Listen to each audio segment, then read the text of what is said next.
1347년 10월 어느 날 이탈리아의 북부 제노아 항에서 출발한 12척의 상선이 이탈리아 남부 시칠리아의 메시나 항구로 들어왔습니다. 그런데 이 12척의 상선에 타고 있던 선원들 대부분이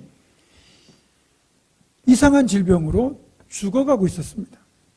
이미 죽은 선원들의 몸에도 그렇고 지금 살아서 이 병을 앓고 있는 선원들의 몸에도 사타구니와 겨드랑이에 이 계란만한 혹이 있었는데, 그것도 검은 혹이 있었는데, 이 혹에서는 피와 고름이 흘러나왔고 감염자들은 극도의 고통을 호소하고 있었습니다. 그리고 이 병에 걸리면 보통은 수일 내에 사망했습니다. 이들의 신체에서 나오는 모든 분비물들, 땀, 피, 호흡, 오줌, 외설물 등 모든 분비물에서 코를 찌르는 역겨운 냄새도 났습니다. 그렇게 12척의 상선에 타고 있던 대부분의 선원들이 이 이름 모를 질병에 걸려 죽었고요. 그나마 생존해 있던 사람들도 거의 죽기 직전 탈진 상태였습니다.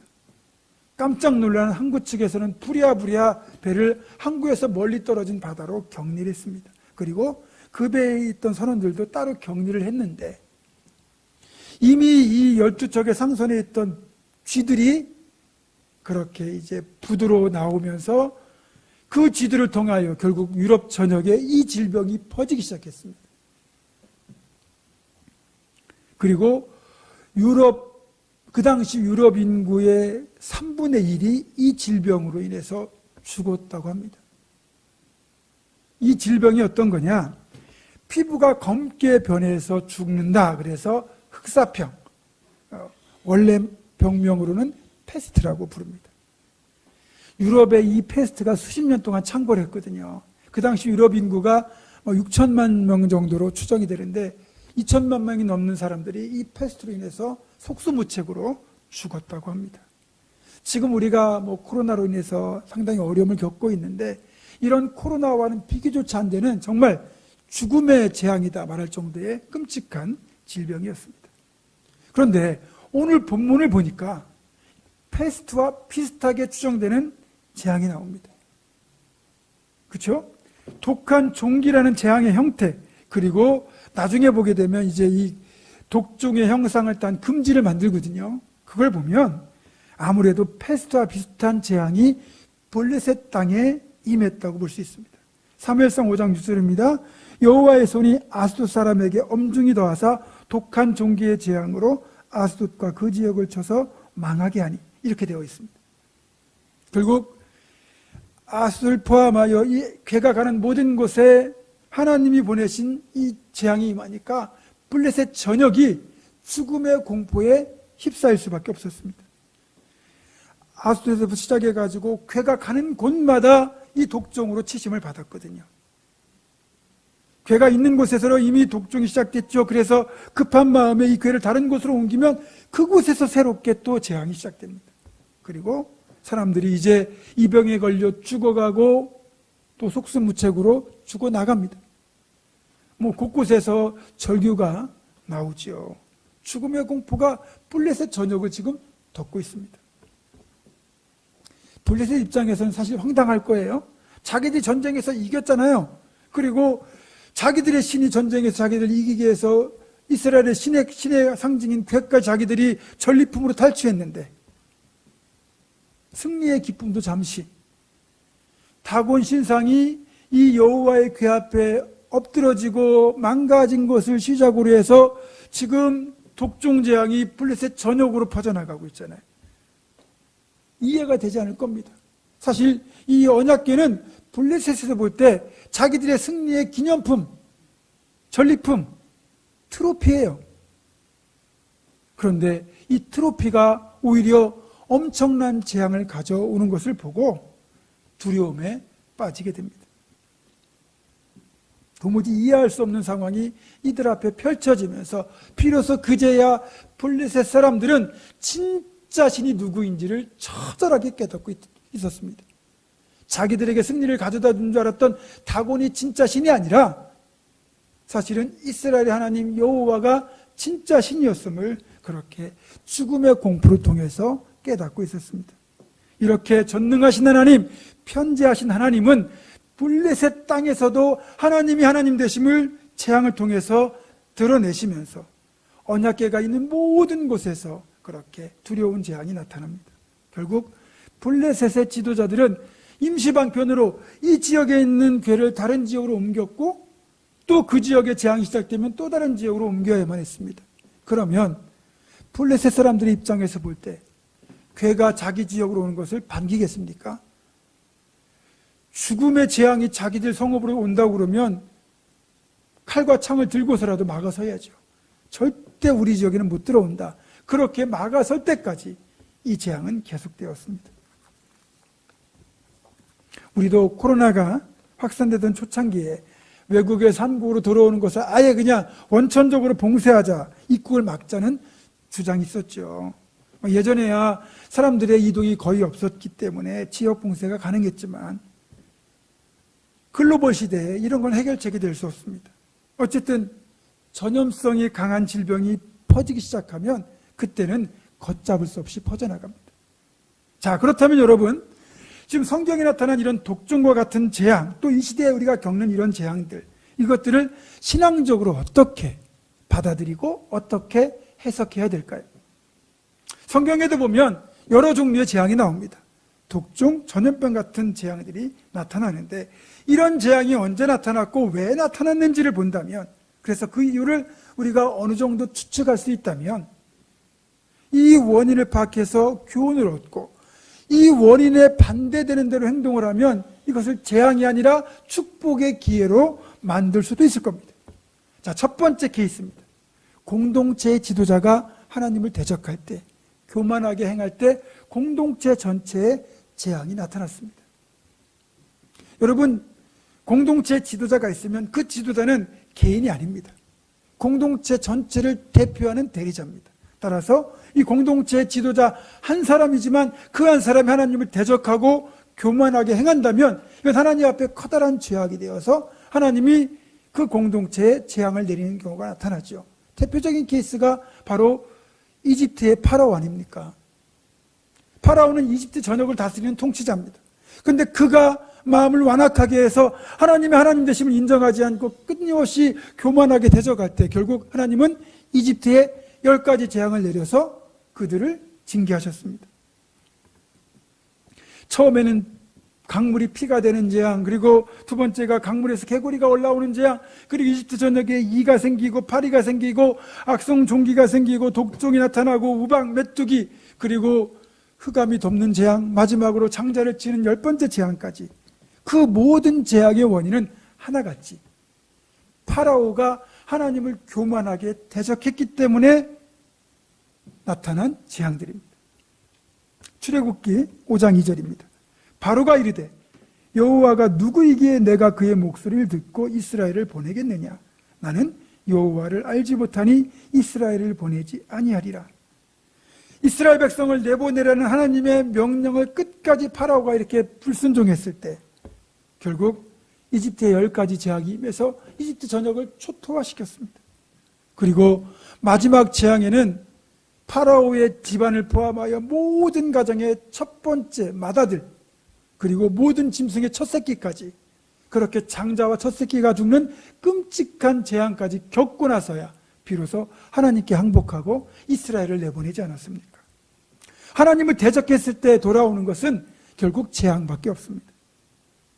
그런 면에서 보면 블레셋에 임한 이 독종 재앙도 결국은 다곤이 하나님인 줄 착각하고 이스라엘 하나님 여호와를 대적했다가 교만하게 행했다가 이들이 결국 이런 재앙을 겪게 된 거죠. 그리고 이와 비슷하지만 조금은 성격이 다른 두 번째 재앙은 신앙 공동체의 지도자가 교만해졌을 때 신앙 공동체라 하더라도 거기에 재앙이 임할 수 있다는 겁니다. 앞에서 제가 언급한 파라오와 이집트, 또 블레셋과 이 블레셋 전역은 하나님을 섬기지 않는 우상을 섬기는 나라입니다. 우상 공동체예요. 그러니까 당연히 하나님을 대적했을 것이고 하나님은 이들을 재앙으로 치셨습니다. 그런데 그렇다면 신앙 공동체에도 재앙이 임할 수 있을까? 신앙 공동체라 하더라도 신앙 공동체의 지도자가 교만하게 행하면 하나님은 징계 차원에서 재앙을 내리실 수 있다는 거죠. 이 케이스가 다름 아닌 하나님 마음에 합한 사람이라고 하는 평가를 받았던 다윗에게서 나타났다는 것이 놀랍긴 합니다. 여러분이 이제 사무엘 하나 역대상을 읽어보면 이 다윗이 하나님을 순종하고 하나님 마음에 합하게 행함으로써 하나님이 그에게 복을 주세요. 그래서 다윗이 다스린 이스라엘 왕국이 정말 전무후무할 정도로 아주 부강한 나라가 됩니다. 그래서 주변의 모든 나라를 정복하고 그리고 그들로부터 조공을 받을 정도로 아주 강력한 나라가 되거든요. 그렇게 다윗은 늘 하나님 말씀에 순종하여 하나님 뜻을 따라 행했을 때 이런 축복을 받았습니다. 그러던 어느 날 다윗에게 교만함이 들어옵니다. 사탄이 그의 교만을 체크하고 그리고 숫자로 유혹합니다. 네가 명령을 내리면 동원할 수 있는 군대의 숫자가 얼마인지 한번 파악해봐. 그렇게 유혹하거든요. 그 순간 다윗이 이것이 자기를 넘어뜨리는 유혹인 줄 분별하지 못하고 요압을 시켜서 이스라엘 전역의 인구조사를 명령하게 됩니다. 나라를 잘 다스리기 위하여 인구조사를 하는 게 아니라 한마디로 말하면 내가 군대를 수집 명령 내렸을 때 동원할 수 있는 군대의 숫자가 얼마인지, 그러니까 그동안은 하나님의 도우심을 통하여 군대의 숫자와 상관없이 모든 전쟁에서 이겼는데 이제는 하나님이 도와주지 않아도 군대가 많으면 이길 수 있으니까 그래서 인구조사라는 걸 하게 된 겁니다.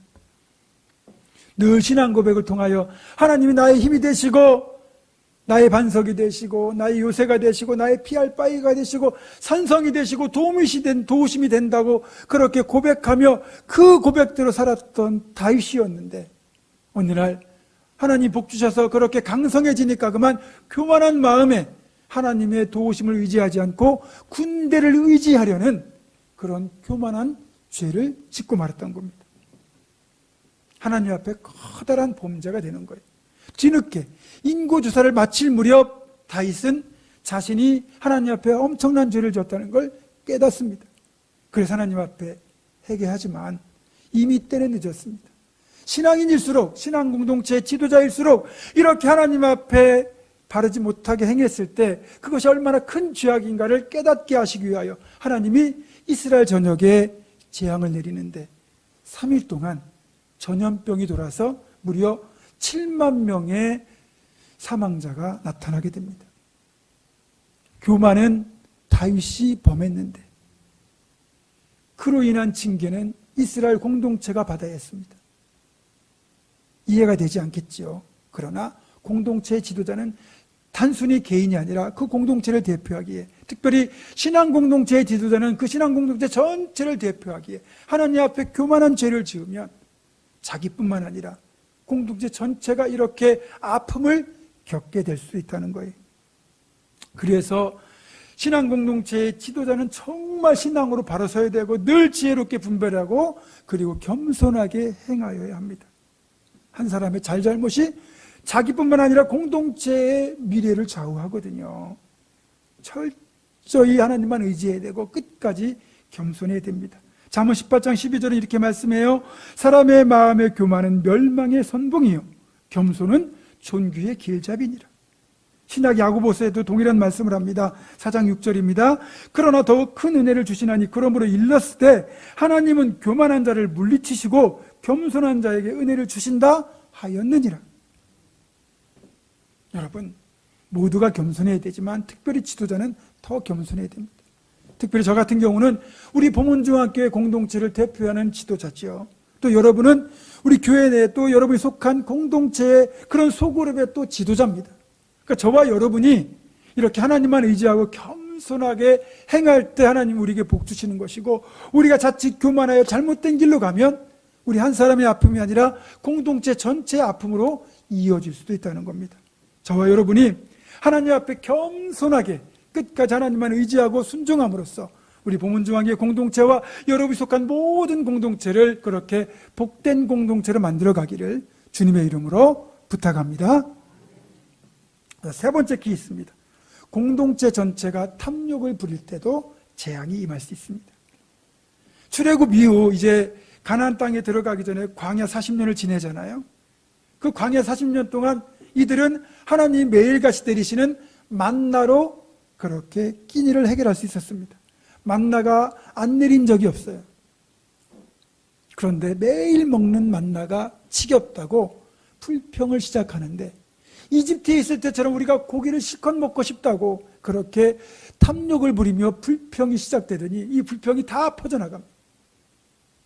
하나님이 그래도 이들을 긍휼히 여기셔가지고 이 바다 쪽에서부터 메추라기 떼를 이스라엘 진영으로 몰아오시는데 그냥 손만 뻗으면 잡힐 정도로 낮게 날아오는 거예요. 그래서 정말 원하는 만큼 실컷 이 메추라기를 잡아가지고 그거를 이제 저장해 놓고, 그리고 이거를 이제 구워서 먹으려고 합니다. 그러면 조금만 생각이 있으면 자기들의 불평을 긍휼히 여겨주시고 뭐라 하지 아니하시고 이렇게 메추라기 떼를 보내주셔서 고기를 먹게 해주신 하나님께 감사부터 드려야 되지 않겠습니까? 그렇죠? 근데 이들은 끝까지 탐욕을 부렸어요. 감사는 없어요. 그냥 당연한 거예요. 그리고 그거를 감사 없이, 그저 기도 없이, 그저 이거를 빨리 먹고 싶은 마음에 이거를 구워서 그냥 입에 집어넣습니다. 그럴 때 이 고기가 목구멍으로 넘어가기도 전에 하나님이 보내신 재앙이 이스라엘 공동체에 임하게 됩니다. 민수기 11장 33절입니다. 고기가 아직 이 사이에 있어 씹히기 전에 여호와께서 백성에게 대하여 진노하사 심히 큰 재앙으로 치셨으므로. 고기를 씹어보기도 전에 하나님이 재앙으로 치셨다는 거예요. 공동체 전체가 감사를 잃어버리고 탐욕을 부렸을 때 스스로 재앙을 불러오고 말았습니다. 그렇게 탐욕을 부렸던 사람들 중에 많은 사람들이 하나님 보내신 재앙으로 인해서 죽고 말았어요. 여러분, 제가 지금 말씀드리는 것들은 공동체 전체의 케이스를 상정해서 말씀을 드리는 거지만 개인도 마찬가지예요. 개인이 하나님을 대적하거나 교만하거나, 그렇죠? 탐욕을 부려도 그것은 하나님 앞에 징계받을 행위들입니다. 어쨌든 이런 개인의 탐욕도 그렇습니다. 아간이나 아시는 것처럼 그렇게 탐욕을 부린 사람들도 다 멸망하지 않았습니까? 유다 왕국 같은 경우도 그 유다 왕국의 직접적인 멸망의 원인이 하나님을 떠나 우상을 숭배하고 죄의 길로 행한 거지만 그 죄의 내용 중에 아주 중요한 것 하나가 뭐냐면 탐욕을 부렸다는 거예요. 에레미야 6장 13절은 그 유다 왕국 멸망 직전의 타락상을 이렇게 고발하고 있습니다. 이는 그들이 가장 작은 자로부터 큰 자까지 다 탐욕을 부리며 선지자로부터 제사장까지 다 거짓을 행합니다. 남녀노소의 구별 없이 작은 자로부터 큰 자까지 다 탐욕을 부리던 것이 유다 왕국 멸망 직전의 이스라엘의 모습이었습니다. 그리고 지도자들이라고 할 수 있는 선지자와 제사장은 탐욕을 부리고 그 탐욕을 채우기 위하여 거짓을 행했습니다. 결국 하나님의 진노가 임했고 유다 왕국은 바벨론에 의하여 멸망당하고 짓밟혔고 모두가 포로로 끌려가고 말았습니다. 에베소서 5장 3절은 이렇게 말씀합니다. 음행과 온갖 더러운 것과 탐욕은 너희 중에서 그 이름조차도 부르지 말라. 이는 성도에게 마땅한 바니라.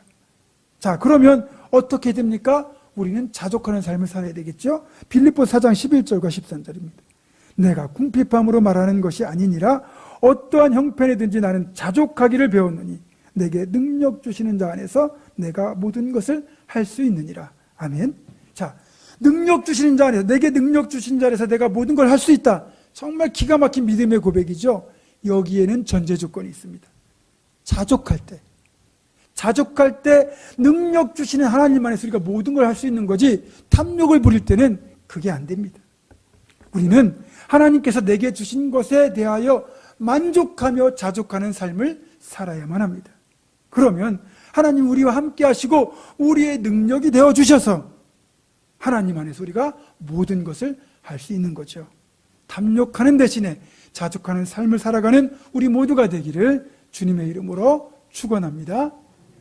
마지막입니다. 네 번째로, 하나님의 인도하심을 받아들이지 못하고 불평하고 원망할 때도 재앙이 나타납니다. 백성이 호르산에서 출발해서 이제 홍합길을 따라 이제 에돔 땅을 우회한 경우가 있었거든요. 이게 이제 출애굽 과정 중에 직선으로 가면 가나안 땅이 바로 나오는데 하나님이 이 에돔과 싸우지 않게 하려고 멀리 돌아가게 하셨어요. 그랬더니 멀리 돌아간다고 그게 이제 또 불평하고 원망하는 이유가 된 거예요. 그러면서 그걸로 인해서 불평을 시작한 뒤에 다른 불평까지 더해집니다. 불평은 점점 더 확장되는 특징이 있거든요. 민수기 21장 4절에서 6절입니다. 백성이 호르산에서 출발하여 홍해길을 따라 에돔 땅을 우회하려 하였다가 길로 말미암아 백성의 마음이 상하니라. 백성이 하나님과 모세를 향하여 원망하되 어찌하여 우리를 애굽에서 인도해 내어 이 광야에서 죽게 하는가. 이곳에는 먹을 것도 없고 물도 없도다. 우리 마음이 이 하찮은 음식을 싫어하노라 하며 여호와께서 불뱀들을 백성 중에 보내어 백성을 물게 하심으로 이스라엘 백성 중에 죽은 자가 많은지라. 하나님께서 다 계획이 있어서 일부러 먼 길을 돌아가게 하셨는데 이스라엘 백성들은 그게 싫다고 마음이 상하더니 그걸 빌미로 이제 먹는 것, 마시는 것, 모든 것을 다 불평하기 시작합니다. 그때 그 불평하던 이스라엘 백성들 사이에 어디서 나타나는지 모르는 수많은 치명적인 독을 가진 불뱀들이 나타나서 불평하는 사람들 다 물었습니다. 여러분, 신경독, 혈액독이 있는데 뱀에게는 어떤 종류의 독사인지는 모르지만 학자들이 추정하기는 치명적인 신경독을 가진 이 광야에 사는 뱀이라고 봅니다. 그게 퍼지면 어떻게 되겠습니까? 온몸이 마비되고 엄청난 고통 가운데 죽어가죠. 불평하고 원망을 집단으로 했다가 그렇게 수많은 사람들이 또 풀뱀에 물려 죽어야만 했습니다. 이것은 하나님의 인도하심을 받아들이지 않았기 때문에 했던 불평이거든요. 하나님은 우리와는 차원이 다른 지혜로우신 분이에요. 그분이 바라보는 것, 우리보다 훨씬 더 멀리 바라보시고, 그래서 어떤 것이 더 우리에게 유익하고 복된 길인지를 알기 때문에 우리는 그 길이 힘들어 보이고 어려워 보여도 하나님께서 일부러 우리를 그 길로 이끌어 가시거든요. 우리에게 복이 되니까. 이사야 55장 8절 9절은 이 사실을 이렇게 말씀합니다. 이는 내 생각이 너희의 생각과 다르며 내 길은 너희의 길과 다름이니라. 여호와의 말씀이니라. 이는 하늘이 땅보다 높음 같이 내 길은 너희의 길보다 높으며 내 생각은 너희의 생각보다 높음이니라. 하나님의 계획은 우리보다 훨씬 더 뛰어나요. 모든 것을 보시고 아시는 그 지혜로우신 하나님이 우리에게 복된 길이 어떤 것인지를 알기 때문에 그분이 이끄시는 대로 따라가기만 하면 우리에게 그게 더 복됩니다. 사망의 음침한 골짜기로 보여도 하나님이 그 길로 이끌어 가시면 그것은 사망의 음침한 골짜기가 아니라 푸른 풀밭 맑은 시냇 물가가 있는 진짜 복된 장소거든요. 저와 여러분은 이해가 되지 않는 하나님의 이끄심이 있다 할지라도 그 길이 더 복된 길인 것을 믿고 하나님이 이끄시는 대로 순종하며 따라가시기를 주님의 이름으로 부탁합니다. 말씀을 정리합니다. 오늘날 우리가 겪고 있는 이 코로나19라는 바이러스는 하나님의 명령에 불순종한 인간들의 이런 완악함, 거기에 더 가지려는 탐욕, 그리고 교만과 여러 형태의 죄악에 대한 하나님의 경고라고 봐야 됩니다. 코로나를 포함한 여러 가지 질병과 전염병, 천재지변 같은 재앙들이 발생할 때 이것을 그냥 보지 마시고 여기에 담겨있는 하나님의 뜻을 발견해야 됩니다. 하나님을 두려워하지 않는 교만한 인간들, 탐욕을 부리며 서로 빼앗고 죽이는 인간들, 주신 것에 만족하지 못하고 더 가지려고 늘 불평하며 살아가는 인간들, 이런 우리 스스로의 죄악이 결국 이런 재앙을 초래하고 있다는 겁니다. 이제라도 정신 차려야 됩니다. 그리고 부탁드릴 것이 뭐냐면, 제가 이렇게 재앙 이야기를 하니까 마치 제대로 여러분 신앙생활 안 하면 이렇게 재앙을 받습니다, 그러니까 정신 차리십시오, 이렇게 그냥 여러분을 협박하는 것처럼 들지 마시고 여기 담겨있는 하나님의 마음을 알아야 됩니다. 여러분, 자식이 자신으로 제대로 못한다고 그 자식을 함부로 하는 부모가 있겠습니까? 그래도 부모는 사랑으로 그 자식을 대하잖아요. 우리는 하나님의 자녀입니다. 하나님께서 하시는 말씀은 그거예요. 너희들이 복받을 길로 행해서 제발 복받고 살아라. 그렇게 우리에게 깨닫게 하려고 주시는 그런 경고, 교훈이 바로 이 재앙 이야기에 들어있는 겁니다. 그러니까 이렇게 재앙이 임하는 경우로 우리로 하여금 깨닫게 함으로써 이와 반대로 살아가기만 하면 재앙이 아니라 오히려 축복이 임한다는 걸 우리로 알게 하시려는 거죠. 재앙 대신에 복을 받는 비결이 있다는 겁니다. 그래서 오늘 설교의 결론을 여러분 함께 읽도록 하겠습니다. 넘겨주십시오. 자, 같이 읽습니다. 시작. 하나님을 대적할 때 재앙이 임하고 하나님을 섬길 때 축복이 임한다. 탐욕을 부릴 때 재앙이 임하고 욕심을 비울 때 축복이 임한다. 교만할 때 재앙이 임하고 겸손할 때 축복이 임한다. 불평하고 원망할 때 재앙이 임하고 감사할 때 축복이 임한다. 종합하면 하나님을 멸시할 때 재앙이 임하고 하나님을 존중할 때 축복이 임한다. 아멘. 사랑하는 성도 여러분, 어떤 일이 있어도 우리가 탐욕이나 교만, 불평이나 원망 등으로 하나님을 멸시한 것 때문에 재앙을 받는 일은 없어야 하겠습니다.